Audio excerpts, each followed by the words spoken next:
This woman from Europe commented and said, you know, can you share about skiing? It seems like something that's a big part of your life.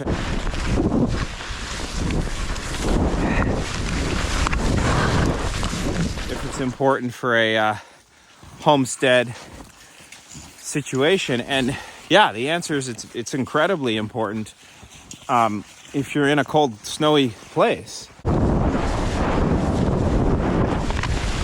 It's the best way to get around, to move around in the landscape when the snow is deep. It's not snowshoeing. Snowshoeing, when you hear that someone's snowshoeing, it just means that they're not comfortable with skiing. Except for very rare instances when the terrain is, and the snow is really bad and very steep or very thick. But otherwise, skiing is the superior way to get around in snowy parts of the world. That's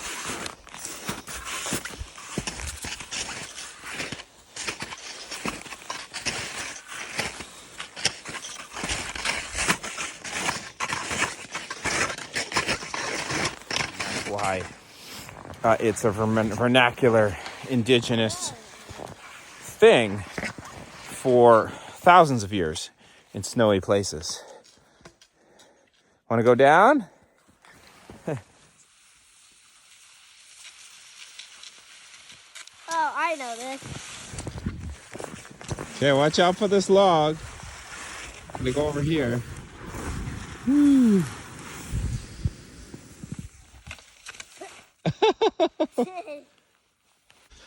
You know, can you comment and tell us about skiing and if it's important, and you know, in a homestead context, if skiing is important and why, and you know, share about that, because it is something I've put almost as much time into as I have homesteading.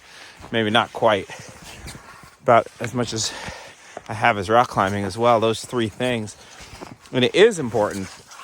I'm out skiing right now with my little guy. Good job. Use those poles. Remember your duck walk. Remember, widen out your stance. Remember duck walk? Yep, exactly, yeah. Yeah, do your pizza. Good job. Use those poles. Uh-huh. That's steep. What if you go that way? Go to your right. What way? Over there, to your right. Yep, go that way. Yeah, take the lower angle slope.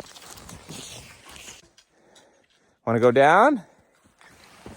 So don't get your skis wet. Be real careful right here, okay?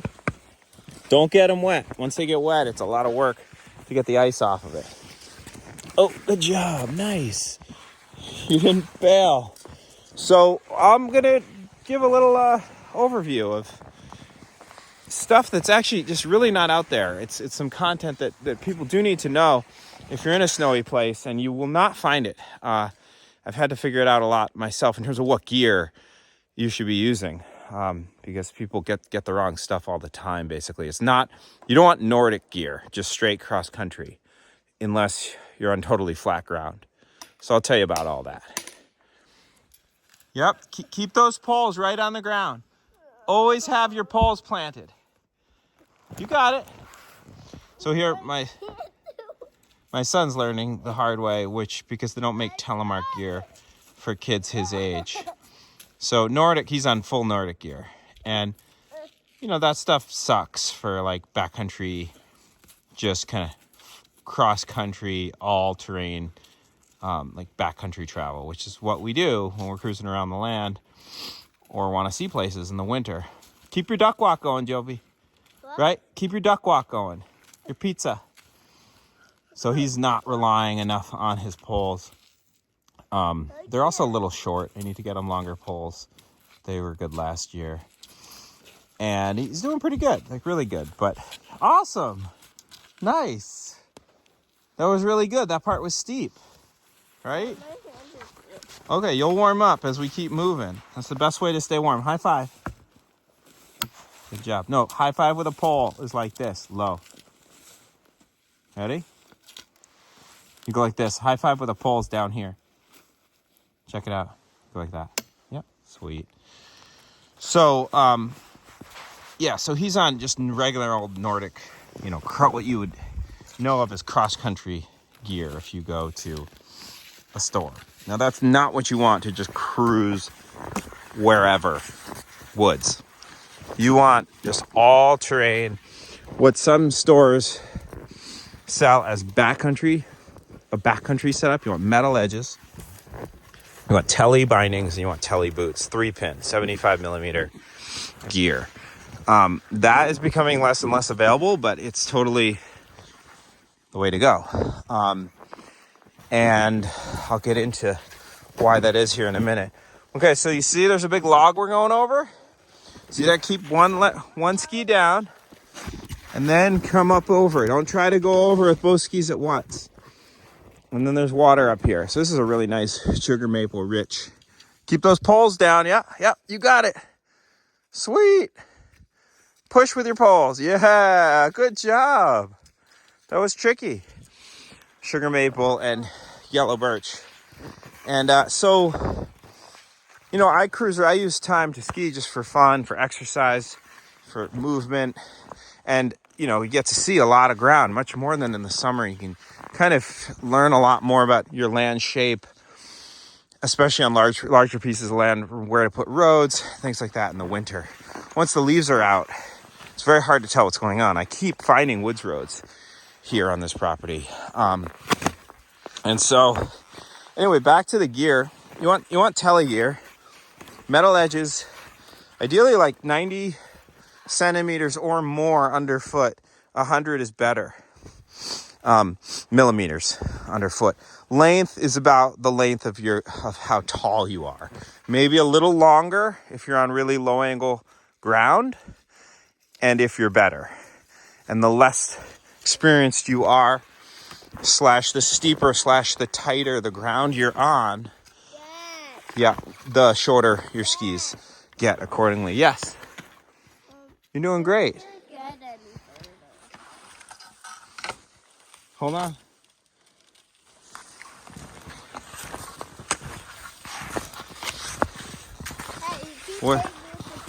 Okay, we're almost there. I need you to duck walk also. Okay? Duck walk. Yeah? Okay, we made it. Good job. Okay, let go. You got it. We're up. All right. So, this is, you know, it's a hard thing to learn in the beginning, especially on Nordic gear. But, you know, you got to learn sometime. So, better when you're young. You're all right. Come on. Oh, I didn't mean to. I'm sorry. What? I'm sorry. Ooh, I'm sorry. So,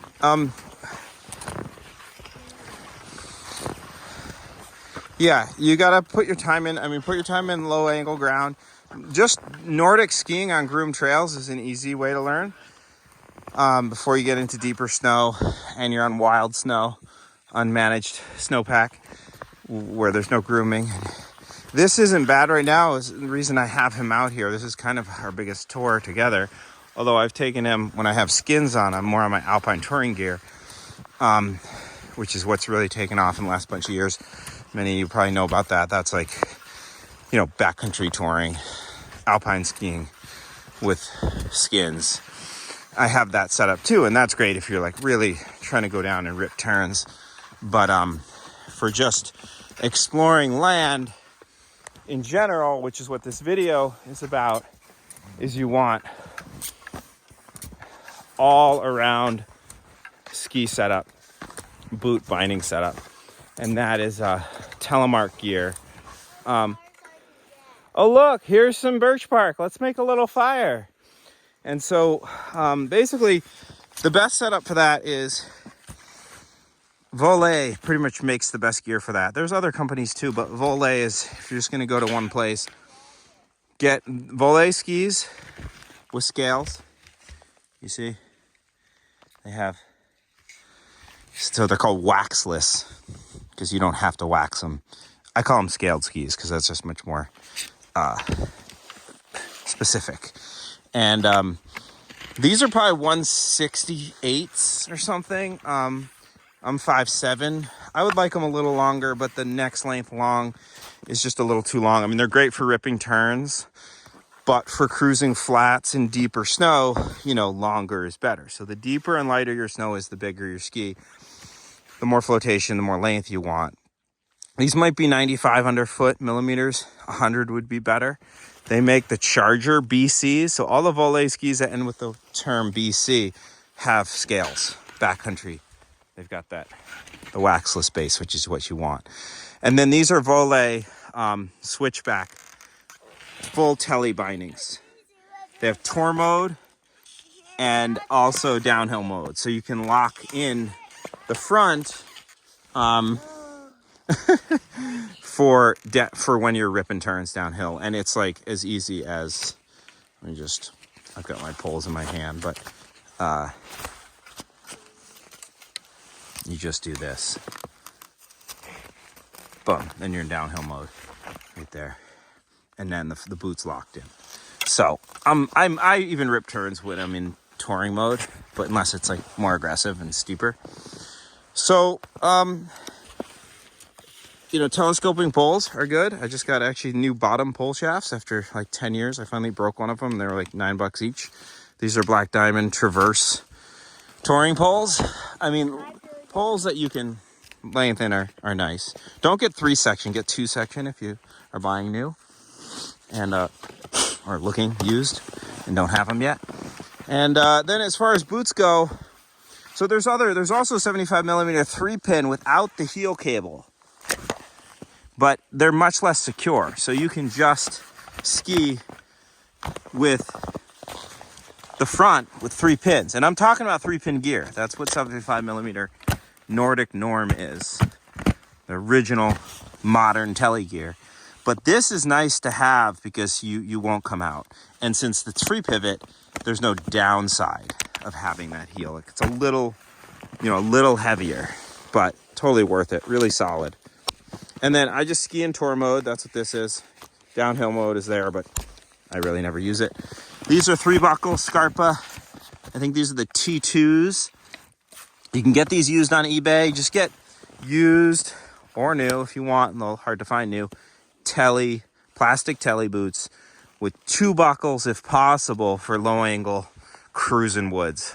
3 buckles maybe max. If you want to actually do tons of downhill, you get 4 buckle. But most of you watching this just want to be able to explore as much terrain as possible. So you want 2 or 3 buckle telly boots. Scarpa, Garmont. There's a bunch of good brands out there. I'd look used on eBay first or nearby. And telly is falling totally out of favor with AT being the main thing. And so, it's good to get this stuff now because they're not really, they're making less and less every year.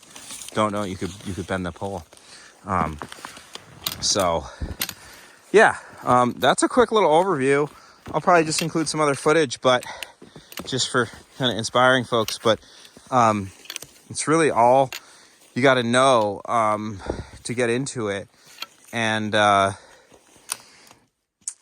he's protesting. He's knocking my poles down there. You can use skins if you have really steep ground and you want to get, do bigger tours and go up steeper stuff. You can put skins on these still, like Alpine Touring skins, but I never really do on these. You can wax them too for if you're not cruising good, but you don't wax where the scales are, of course.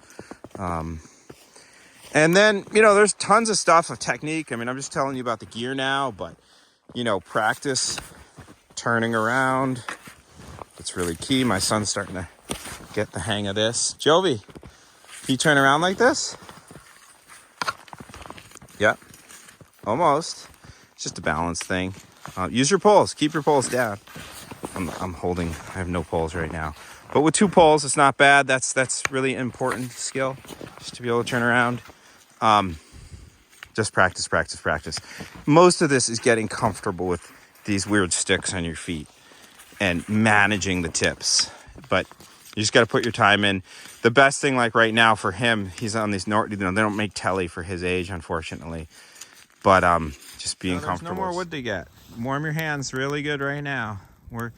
By the time we get more wood, this fire will be out. So the important thing is just to warm your hands really quickly. So one thing we work on when we're out here is just basic survival skills. He still will put his hand in the snow, like if he falls. He's learning not to, but he'll get wet, he'll get snowy, and do all these things that will get you dead in the woods if you really are in a situation. So we're working on those things and just how to identify specific trees, find birch bark, make fire, keep fire. More important than that, keep moving. Keep yourself warm, keep yourself dry, understand how to get the blood out to your fingers. All the basics, how to put your hood on before you get cold. Zip your jacket up. Don't get wet. Things that we all have to learn. He's 5 right now, and good, he held his hand off the snow there. That's good. But it's invaluable just to be out here, of course, and take the time to kind of tune out all the distractions that are in the house. And skiing is just a great way of doing that. It's the way to get around, and you can go get some more. And it's a life skill too. I mean, you can ski. I know people who are 80 who still ski really well. It can be really low impact. It's not like running, you're probably not jogging, most days when you're 80 still, or even in your 70s. Some people I'm sure are, but skiing, you could definitely do that. Snow skiing, or even Nordic skiing, alpine skiing, backcountry skiing. So it's a phenomenal life skill. And the biggest thing is just to get the right gear and then practice and start. So I could, go on. I could talk for 2 hours about techniques and stuff, but that's, I'm not going to do that. That's not my thing. But, and that info's out there to some extent, but what you really won't hear is like the all around, all New England kind of all around woods touring setup is that 75 millimeter tele gear, and the stuff I mentioned is really the best for that. If you go to a store, people will set you up with like NNN, which are like the boots he's wearing, and like backcountry skis, and like that's okay, but it's not nearly as good as just having the tele set up. So keep that in mind. If you have NNN gear, which is the little metal bar, that's what's on the front of those,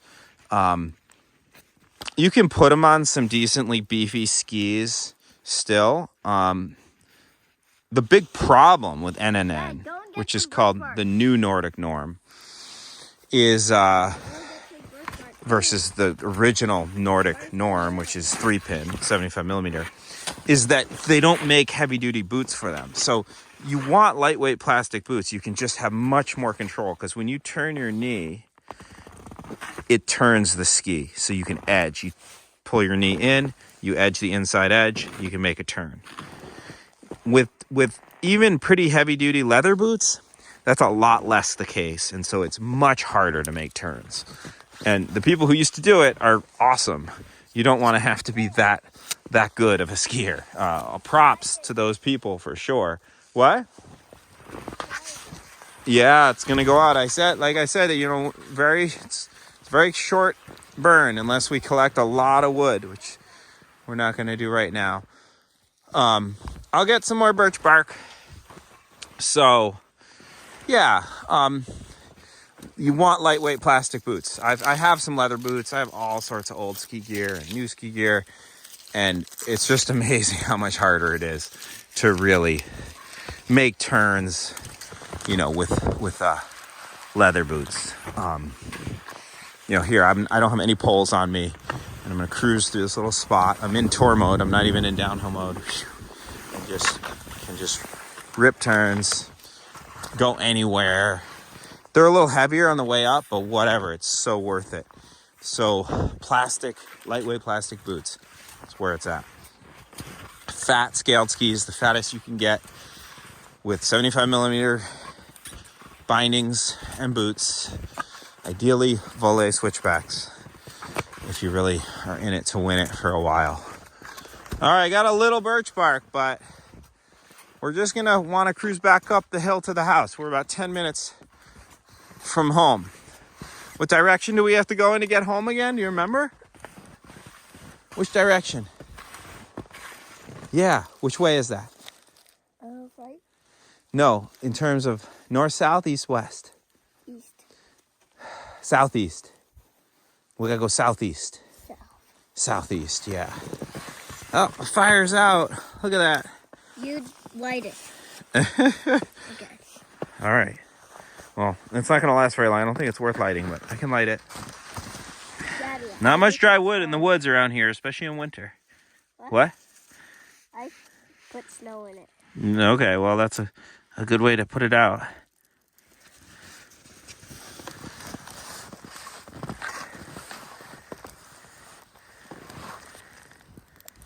Oh, here's the setup. Now that I'm not wiring it, it's easier to see. You got a climbing wire, which you don't need unless you're skinning. I could pull that off, but this is the volet switchback. Tour mode, and then to descend, that locks that whole front piece. So that's locked now. That's how that works. You don't really need it in that unless you're really seeking to do some aggressive descents. But that's the setup. Really straightforward. Scale base. I've had these maybe, I don't know, 10 years now. And they're kind of like, I'll have them for, I mean, they're usable. They'll be usable for multiple decades more. This is a little bent right there. I'll bend that back, but they're totally awesome. The all around, all New England, all terrain, go anywhere. Disnizzle. All right, let's head back to the house, little guy. Okay, so he's gonna go up right here. Whoa, it's really thick here. So many sticks, and I'm gonna get one of him coming down. Okay, coming down.